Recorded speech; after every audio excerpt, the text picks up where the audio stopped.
zingakanani yobekeze Izitha zami zingakanani yobekeze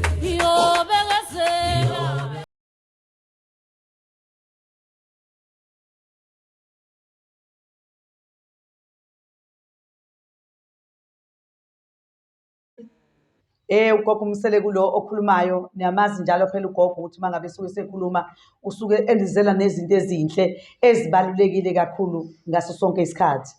La emhlabeni amukho ngazi ukuthi uyuthi uyihlalele nje ungazelele lutho kodwa uthola ukuthi mhlasimbo usunesitha ungasazi na ukuthi siqhamuke kanjani. Izitha ziyinto nje evane iqhamuke ngoba uthola ukuthi omunye umuntu uyisitha kuyena nje ngoba yini unomona mhlasimbe nento yakho ethizeni mhlambe wena onayo yena angenayo. Kodwa uthola ukuthi-ke lapho usunesitha ngoba yini unomona nento yakho. Uyabona ukuthi isitha siqhamuka lapho ungazi khona soqhamuka kanjani. Ingakho ukuthi kubalulekile ukuthi ngesinye isikhathi sihlala izitha lezi sithole izinto zazo zokwazi ukuthi sizivikele ngaso sonke isikhathi. Kubaluleke ngohlobo oluyisimangalise ungazitsheli ukuthi mina nginasitha mina ngoba usho ngoba wazi isitha ungababona behleka bonke abantu kanti isitha sikhona kulabo abahlekayo vele kukhona isitha esikumonelayo kodwa bese kuvuka ubutha nomona ozokwenza lo butho kube wena sengathi ungengephumelela noma ungabi la lutho noma izinto zakho zingakulungeli. Siye senze kanjani-ke na ukuthi sinqobe zonke lezo zinto? Kuye kufanele ukuthi siphakame sinyakaze sabantu ungahlali phansi dekhe uhlala ulindele ukuthi hayi uNkulunkulu mina uyongiphendulela. uNkulunkulu uyaphendula yebo kodwa uphendula nje nawe mlekelele ukuze naye akulekelele kulezo zinto ezisuke ziyinkinga ngisho nangaphezulu kwakho. Ngoba ukuba nesitha kuyinkinga ngoba ungasithuka usenkingeni kodwa ungazi ukuthi uzube senkingeni nje ngoba kwenzekeni noma kwenzakalani. Awazi angithi kodwa unesitha na uhlezi lapho nje njengoba ubuka noma ulalela ugogo vele unaso isitha kodwa inkinga ukuthi awazi ukuthi lesitha sakho siwubani. Wena-ke uphakameke unyakaze uhambe uyobheka ukuthi lesi sitha sami ngase ngisinqobe ngani. Mina engingakunika kona kokuthi mhlambe usinqobe lesi sitha sakho ake uhambe-ke uyofuna usizo lokuthi cha-ke unqobe lezi zitha eziqhamuka ngapha nangapha kodwa ungathola ukuthi awuzazi ukuthi zobani futhi woneni kubona. Yileyo nto eba inkinga nje uma siphila emhlabeni sibona bonke abantu behleke ngathi bajabule kanti bagqiba izinto ngaphakathi ey'nhliziyweni zabo ekufanele futhi sizisukumele noma sizilungise ngoba uma singazilungisi kugcina lobo butha lobo kukufaka enkingeni noma kukunika izinkinga ngaleso sikhathi noma omunye umuntu azagcine eseba nobuthakathi ngoba yini nalobutha bomona emonela izinto zakho. Ngithi-ke mina okubalulekile ukuthi mangabe uwumuntu uhlale usukume ulungise indaba yezitha zakho.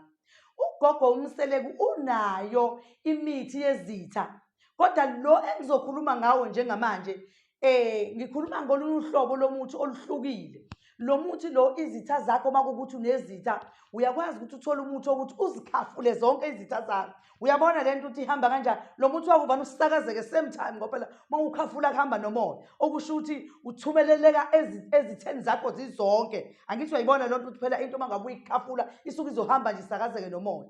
Kuphinde futhi kube khona umuthi wokuthi ugqume ugeze khona lapha ezitheni njalo. Uyabona-ke wena usuzosho ukuthi mina ngithanda muphi noma kwenzakalani. Uyabona lokho okufisayo ngenhliziyo yakho.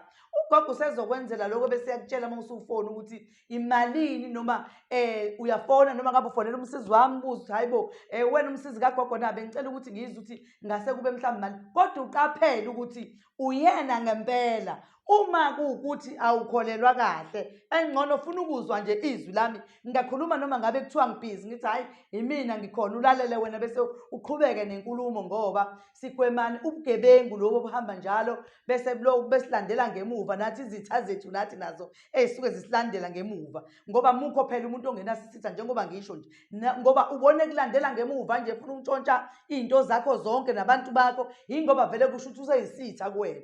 Engisholo ukuthi-ke izinto eziningi lezi kumele siziqaphele uqobo ngoba angisho kunina kuphela ngisho nakumina uqobo ngoba kukhomba ukuthi nalo muntu lo ozala ubugebengu lo vele naye uyisitha. Engisholo ukuthi-ke asizinqobeni-ke izitha singahlulwa izona noma singashawa izitha akube yithini esishaya izitha. Uma ngabe kuwukuthi mhlasimbe uyabona ukuthi unesitha sakho sibi kakhulu ukhona futhi omunye umuthi ongakusiza, umuthi ongakusiza kodwa wona-ke esiwusebenzisa ngokuthi uzohamba uyokwenzela phandle ngale angeke uzidabule yonke leyo mithi le. Isitha sakho uyosibona ngombala siyoza nakuwena sizokhuluma nawe sizoxolisa ukuthi hayibo uyazi angezwa nje nginenkinga nawe angazange ukuthi kwakwenzakaleni. Uyayibona leyo nto okusho ukuthi sekuyiyo leyo ndaba phela ukuthi-ke beyisitha kuwena useyakhuluma manje siyakuvezela ukuthi uyena obeyisitha kuwena. Uyabona wena lapho kulowo mzuzu usuwehlisa umoya wenza into yakho nje uyakhafula ukuthi izitha zami zonke ufuna zihlakazeke izitha zakho zonke engcono zixabane zodwa. Uyayibona leyo nto injalo indaba. Yiloko-ke bengithi anginazise kona namhlanje. Ugogo Mseleku ucela ukuthi namhlanje anazise ukuthi-ke ngomhla ka-6 nomhla ka-7 ngizobe segoli ukusho ukuthi olesihlanu nomgqibelo lapha ngizobe khona ngisegoli kodwa ngesonto ngizobe ngingasekho ngoba kukhona la ngizobe ngiphuthuma khona kumele ngiye khona. Engisholo ukuthi-ke bonke abantu abazobe bemdinga ugogo abazama ukukhawuleza kulesihlanu nomgqibelo ngizobe ngikhona kodwa bese kuthi ntambama ngomgqibelo bese ngiyahamba.